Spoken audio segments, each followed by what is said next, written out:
आता आपल्या आवडत्या मालिकेचे संपूर्ण भाग मालिका प्रसारित झाल्यानंतर लगेचच पाहू शकता फक्त सन नेक्स्ट वर. भारतातील प्रेक्षकांसाठी मोफत सेवा. नाही ते आमचं कपाट जुनं झालं ना, ते डुकडुकतं. वर सामान काही ठेवलं तर ते खाली पडतं. ती बॅग वरून पडली असेल आय थिंक. मी बघते. अंजली वेट, मी हेल्प करतो तुला.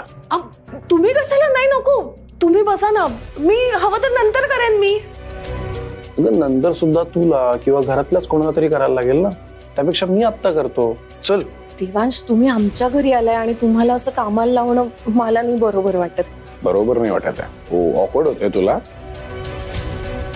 अंजली, आता काही दिवसात तू आमच्या घरात येणार आहेस आणि त्याच घरात तू ते घर स्वतःच असल्यासारखी वावरणार आहेस. सो कन्सिडरिंग ऑल दिस, हे घर पण माझंच आहे, बरोबर? मग आपल्या घरात काम करायची कसली आली याला आज? आणि हार्डली 2 मिनिटं लागणार. So please let me help you.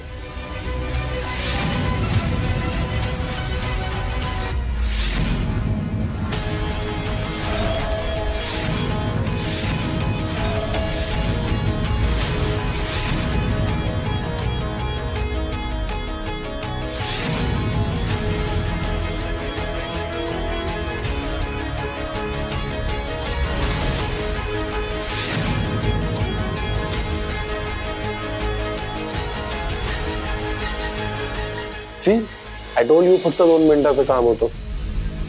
Thank you so much. आपली कॉफी रेडी झाली असेल, घेऊया? Yes, after you.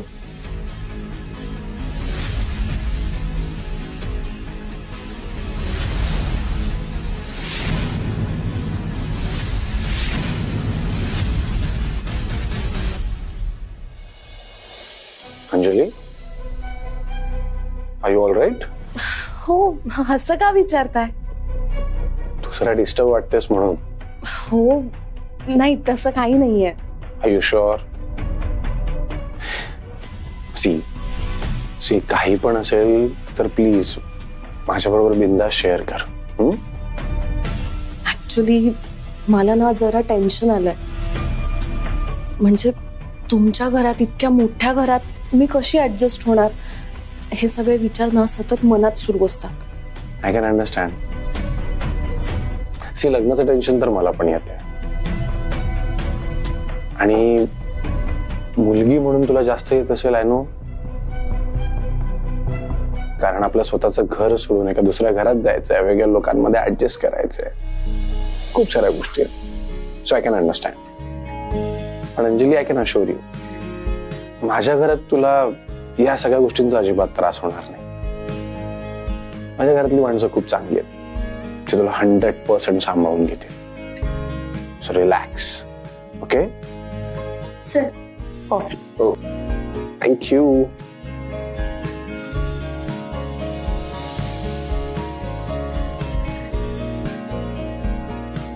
Wow wow, काय मस्त कॉफी झाली आहे. नाही, सिरियसली, म्हणजे इतक्या लॉंग जर्नी नंतर अशी कॉफी खूप इम्पॉर्टंट होती. तुम्ही घेत नाहीये अंजली? नाही नको, तुम्ही घ्या ना. ओके, पण कॉफी खरंच खूप मस्त झाली आहे. आणि ही कॉफी फक्त मिक्स करून केलेली नाहीये, तुम्ही स्वतः केली आहे. सो उगाच कौतुक करायचंय म्हणून करत नाहीये. कॉफी खरंच छान झाली आहे. Thank you. By the way Anjali, आमचा प्रवास मस्त झाला, दर्शन पण मस्त झालं आणि पत्रिका पण ठेवली आम्ही देवळात. आम्ही म्हणजे तुम्ही दोघं एकत्र गेला होतात? ऍक्च्युली आधी आम्हाला पण नव्हतं माहिती की आम्ही एकत्र जाणार आहोत. मला रस्त्यात जाताना सही भेटल्या, मग मला कळलं की आम्ही एकाच ठिकाणी चाललोय. सो म्हणलं चला आपण एकत्रच जाऊया. अरे वा, छान. तुम्हाला सईची छान कंपनी मिळाली असेल ना? ऍक्च्युली, आणि त्यांनी शॉपिंग सुद्धा केली आणि त्यांच्यामुळे शॉपिंग चांगली सुद्धा झाली. शॉपिंग? तुम्ही शॉपिंग केलीत? ते मामांनी कॉल केला होता मला, देवांश सरांचे कपडे खरेदी करायचे होते ना, त्यासाठी शॉपिंगला गेलो होतो. आणि अंजली, सईने पूर्ण शॉपिंग तुझी आवड लक्षात घेऊन केली. हा हो अगं सई, त्याची काहीच गरज नव्हती. तुझी चॉईसही तशी बरीच आहे. हे बाय द वे अंजली, तुला माझे कपडे बघायचे कार मध्ये आणू? नाही नाही आत्ता नको. आपण सरप्राईज ठेवूया ना. मी डायरेक्ट लग्नातच बघते. माझ्यासाठी पण जरा स्पेशल असेल. ओके. हा येतो मी. Once again thank you for this lovely coffee. चला. सई, देवांशला खाली सोडून ये ना. मी? अगं तू जा ना. सई, अजून आमचं लग्न नाही झालंय. लोक उगाच चर्चा करतील की लग्न नाही झालंय तरी तुम्ही एकत्र फिरता. प्लीज. सई अगं कसला इतका विचार करतेस? प्लीज देवांशला सोडून येशील? ठीक आहे. चला sir. Bye. Bye.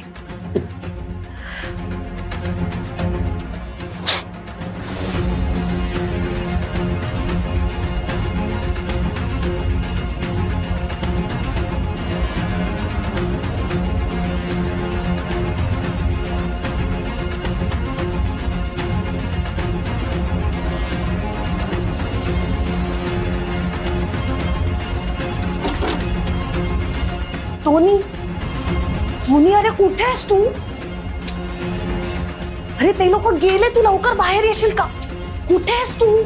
Anjali, Anjali मैं आऊं.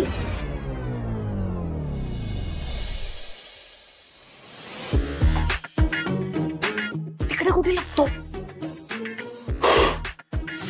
थैंक गॉड यार, आज तो मरते मरते बचा हूं मैं. अरे तू क्यों मार क्यों रही है मुझे? तू नाही वाचलास, मी वाचले. तुझ्यामुळेच लग्न मोडलं असतं माझं.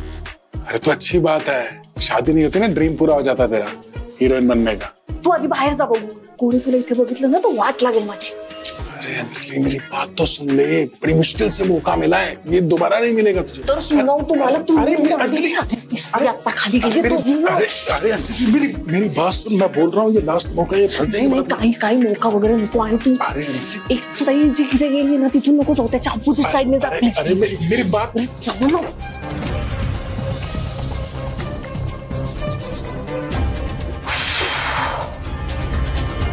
थोडक्यात वाचले, तर 10 करोड माझ्या हातातून गेलेच होते आता.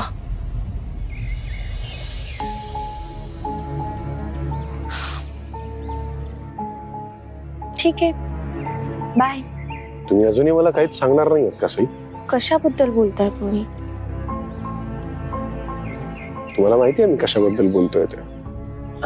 सर, आपलं त्या विषयावर बोलणं झालंय. तो विषय अर्धवट राहिलाय सई, कंप्लीट नाही झाला. आणि सई, या ट्रिप मध्ये तुमच्याकडे संधी पण होती आणि वेळ. स्टील तुम्ही काहीच नाही सांगितलं. आणि जोपर्यंत तुम्ही मला खरं काय ते सांगणार नाही तोपर्यंत माझ्यासाठी हा विषय कंप्लीट होणार नाही. सर, काही गोष्टी अर्धवट सोडण्यात सगळ्यांचं भलं असतं. पण तुम्ही या सगळ्याचा विचार का करताय? आता तुमचं लग्न जमलंय की नाही, तुम्ही फक्त तुमच्या लग्नाचा विचार करा. पण माझं लग्न आणि हा विषय या गोष्टीचा काहीतरी तर संबंध आहे ना. तुम्ही मला हॉटेलमध्ये म्हणाला होतात की काही गोष्टी अशा असतात ज्या आपण स्वतःशी पण बोलू शकत नाही. पण मला असं वाटतं की त्या गोष्टी आपण निदान आपल्या मित्राबरोबर तरी शेअर कराव्यात. मन हलकं होईल जरा. ते तर मी सहज बोलले होते. खरं तर तुम्हाला जे काही वाटतंय ना तसं काहीच नाहीये. म्हणजे एवढं मोठं असं नाहीये काही. पण तुमचे डोळे काहीतरी वेगळंच सांगतात से. आणि माझं मन मला सांगतंय की तुमचे डोळे खोटं बोलत नाहीयेत. मला माहितीये तुम्ही कधीतरी स्वतःहून मला खरं काय ते सांगणार आहात. I know. पण माझी अशी इच्छा आहे की मी अंजलीच्या गळ्यात मंगळसूत्र घालायच्या आधी तुम्ही मला सगळं खरं खरं सांगावं. आता हे तुम्ही तुमच्या मित्राची इच्छा समजा, रिक्वेस्ट समजा की हट्ट. पण मला लग्नाच्या आधी सगळी क्लॅरिटी हवी. आय एम शुअर तुम्ही तुमच्या मित्राचा हा हट्ट नक्की पूर्ण करणार. बाय.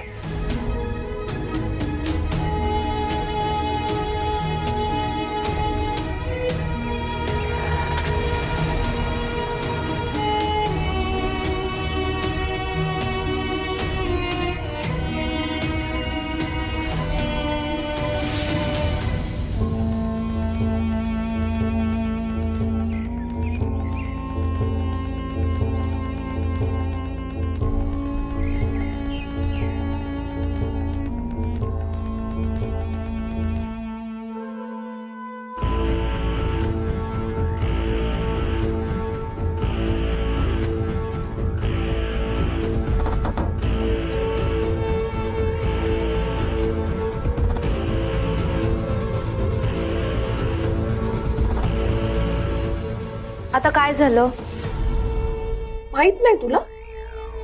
अंजली, प्रत्येक वेळेस तुला गैरसमज करून घ्यायची सवयच लागली आहे का? अगं पण मग गैरसमज निर्माण होतील असं वागायचंच कशाला ना आपण. मी काही वागलेली नाहीये. ह्या सगळ्या गोष्टी ना योगायोगाने घडत गेल्या. तुझ्याच बाबतीत कसे बरे होतात ग इतके योगायोग? योगायोगाने दरवेळी माझा देव तुला येऊन भेटतो, हो ना? की तू स्वतः बोलवून घेतेस त्याला? एक मिनिट, मी कोणालाही बोलवलं वगैरे नव्हतं. तुलाही माहिती आहे ना, तुझ्या लग्नाची पत्रिका मामाने मला कुलदेवतेला ठेवायला सांगितली होती आणि म्हणून मी गेले होते. पण नेमकी माझी गाडी तिथे बंद पडली आणि तिथे तुला माझा देव भेटला योगायोगाने. तो पण कोइन्सिडेंटली कुलदेवतेला पत्रिका ठेवायला गेला होता. बरोबर. तुला काही वाटत असलं ना तरी हे असंच घडलंय आणि म्हणून त्यांनी मला आग्रह केला की माझ्यासोबत चल म्हणून. आणि त्यांचं तरी काय चुकलंय ना, तेही माणुसकीनेच वागले. एवढ्या अनोळखी रस्त्यावर रात्री एकट्या मुलीला कसं सोडून जाणार? त्यांनाही ते पटलं नाही म्हणून ते मला सोबत घेऊन गेले. अगं पण मग शॉपिंगला जायची काय गरज होती? इथे आल्यानंतर गेलो असतो आम्ही दोघं शॉपिंगला. हे बघ, मी माझ्या मनाने नव्हते गेले शॉपिंगला. मला मामाने कॉल करून सांगितलं होतं की अनायसे तुम्ही एकत्रच आहात तर त्यांच्या कपड्यांची खरेदी करा. तुला काय कळतं ग शॉपिंग मधलं? कुठले तरी घाणेरडे चीप कपडे उचलून आणले असशील तू. मुळात साई तुला ना हे करायची गरजच काय होती? नव्हतेच जाणार मी आणि माझी इच्छा पण नव्हती. मी फक्त मामाच्या इच्छेसाठी गेले होते. आणि एक गोष्ट लक्षात घे, माझ्या जागी तू गेली असती ना कुलदेवतेला पत्रिका ठेवायला तर तुला देवाणसरही भेटले असते आणि तुम्ही शॉपिंग सुद्धा केलं असतं. पण तू नाही म्हणालीस ना म्हणून मला जावं लागलं. त्यामुळे प्लीज ह्या सगळ्याचा दोष आता तू मला देऊ नकोस. पण तुला जर काही करायचं असेल ना तर माझे आभार मान, कारण तुमच्या लग्नाची पत्रिका मी कुलदेवतेला ठेवायला गेले होते आणि तुमचा संसार सुखाचा व्हावा यासाठी कुलदेवतेला प्रार्थना पण केली. अंजली प्लीज आता संशय वगैरे घेणं बंद करा, कारण तुझं आणि आता देवाण सरांचं लग्न होणार आहे.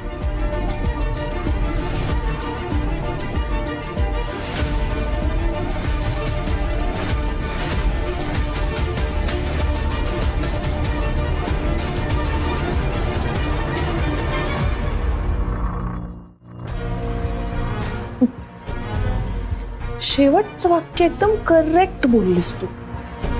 आता माझं लग्न होणारे देवांश जहागीरदारशी, मी होणारे जहागीरदारांच्या घरची सून. तू किती पण उडालीस, उड्या मारल्यास, धावलीस तरी माझ्या पुढे नाही जाऊ शकणार. तू बस इथेच घरातली धुणी भांडी करत आणि मी जहागीरदारांच्या घरची सून होणार आहे. Queen, queen Anjali Jahagirdar. Mama, दादा आला ग. हॅलो. आला माझा देवा. अरे कधीची वाट बघते मी तुझी. इतका उशीर का झाला तुला? ट्रॅफिक लागला वाटतं. प्रवासात काही त्रास नाही ना झाला? हा काय म्हणते मी सिग्नलला. थांब थांब थांब, किती प्रश्न विचारशील आणि त्याला थोडा वेळ दे उत्तर द्यायला. सॉरी. जानू वगैरे छान झाला प्रवास. ऍक्च्युली झालं काय, मी येता येता अंजलीच्या घरी गेलो होतो, त्यामुळे जरा घरी यायला उशीर झाला. मम्मा बघितलंस ना, दादा आता आपल्याला भेटायच्या आधी वहिनीला भेटायला लागलाय. बघ ना यार, लग्नाच्या आधी हे हाल आहेत, लग्नानंतर तर ब्रो आम्हाला विसरू नकोस. हा काय रे, किती मस्करी करताय त्याची. आता बिचारा थकून आलाय. रिया जरा पाणी आण ना त्याच्यासाठी. हो आणते. किती थकलायस रे तू, 2 दिवसात वाळलायस अगदी. तिथे नीट खायला प्यायला मिळालं नाही का तुला? तरी मी तुला म्हणत होते तिथे व्यवस्थित खा. किती बारीक दिसतोस तू. प्रिया, ह्यांना बघून ना मला कभी खुशी कभी गमचा सीन आठवला. आपली आई जया बच्चन आणि दादा शाहरुख खान. हो. म्हणजे हे अगो बाई, काय मस्करी सुरू आहे रे तुमची. हा अहो तुम्हीच बोला ना काहीतरी. आता मी त्यांना बोलू का तुला सांगू? का आता मी काय केलं? नाहीतर काय, त्याला जाऊन फक्त 2 दिवस झालेत. तू म्हणजे तो कुठेतरी 2 वर्ष राहायला गेल्यासारखं बोलतेस. वाढलास काय, किती बारीक झालायस. बाबा, तुम्हाला आईचं मन कळत नाही हो. सुरू झाली सगळ्यांची मस्करी करताय माझी का? अगं मम्मा मस्करी नाही, खरं सांगू का, तू इतकी क्यूट आहेस ना, म्हणून आम्ही मज्जा केली का तुझी. मज्जा केली. बाय द वे दादा, एवढ्या सगळ्या शॉपिंग बॅग्स आणि हे काय, सूट पण घेऊन आलायस तू? दादा, तू नक्की देवासमोर पत्रिका ठेवायला गेला होतास का शॉपिंग करायला? रिया, तू तुझ्या दादाला काय आज ओळखतेस? आतापर्यंत तुझ्या दादानी कधीतरी शॉपिंग केली का स्वतःसाठी? हे सगळं सईनी सिलेक्ट केलंय. हो, तरीच म्हंटल एवढ्या छान चॉईस सईचाच असणार नाही का? एंगेजमेंटला पण बघितलं ना, कसली क्यूट दिसत होती ती. नाही तर दादाचा चॉईस कसला बोरिंग आहे. काय? पण तसं दादा आणि सईची जोडी पण कमाल दिसली असती ना.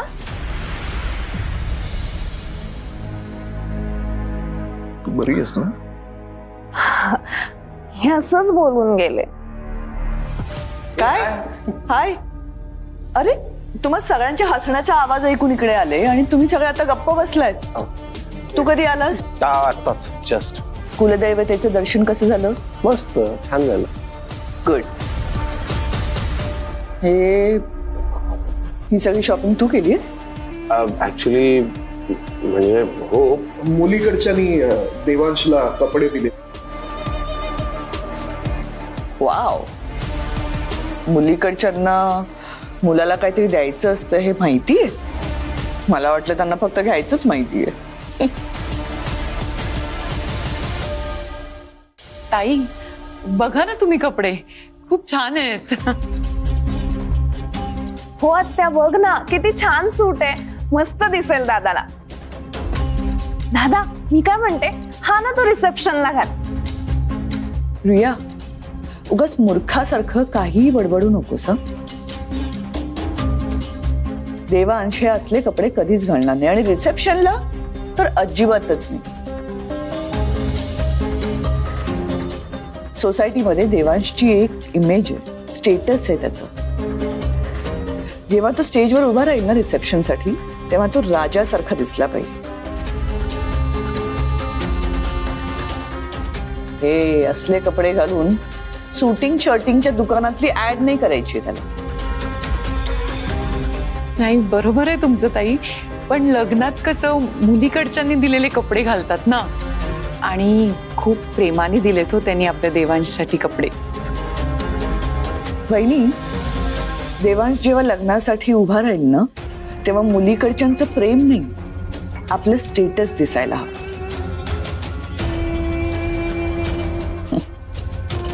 मी बेट लावून सांगते, हा सूट 5-6 हजाराच्या वर नसणार.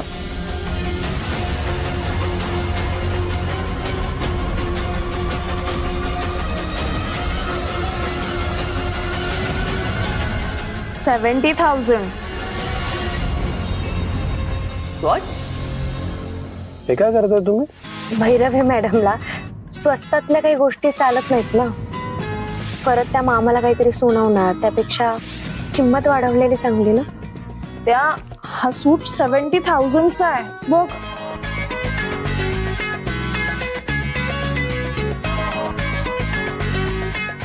हे मुलीकडच्यांनी दिलंय? हो, त्यांनीच दिले. तू याचे पैसे नाही भरलेत ना? खरं खरं सांगा. आई मी का करू? ऑफकोर्स नाही. अगं भैरवी, त्यांच्याही आता लक्षात यायला लागलं असेल की आपण कोणाशी सोयरीक जोडतोय ते त्यांच्या तऱ्हेनं का होईना आपण आपलं स्टेटस मॅच करण्याचा प्रयत्न करतायत. आपलं स्टेटस मॅच करण्यासाठी खूप कष्ट घेतले जात आहेत त्यांच्याकडून, पण किती केलं तरी त्यांना ते काही जमणार नाही. मला वाटतं देवांशचे कपडे घेण्यासाठी लोन काढलेलं दिसतंय त्यांनी. एनिवेज, आपल्याला काय फरक पडतोय म्हणा, आपलं स्टेटस जपलं जात आहे हे सगळ्यात जास्त महत्वाचं आहे, नाही का? तसे बरे आहेत कपडे. बरं ते जाऊ दे. देवांश, हे सगळं झालं की फ्रेश होऊन माझ्या रूम मध्ये ये. शहा इंडस्ट्रीज बरोबर जी डील करायची आहे त्याबद्दल जरा डिस्कस करूया. ओके? या आलोच. आणि हो, उद्या सकाळी खूप इम्पॉर्टंट गेस्ट घरी येणार आहेत, त्यामुळे सगळ्यांनी प्लीज तयार राहा. आणि आता मुलीकडच्यांनी एवढं सगळं केलंय याचा अर्थ हा नाही की ती मुलगी लग्नाला येऊ शकेल. ती तुझ्या होणाऱ्या बायकोची बहीण कोणती? सई. राईट. काही झालं तरी ती मुलगी मला लग्नात दिसायला नको. तू शब्द दिलायस मला, लक्षात आहे ना? बरं फ्रेश हो आणि ये रूम मध्ये, कामाचं बोलूया मग. येते मी.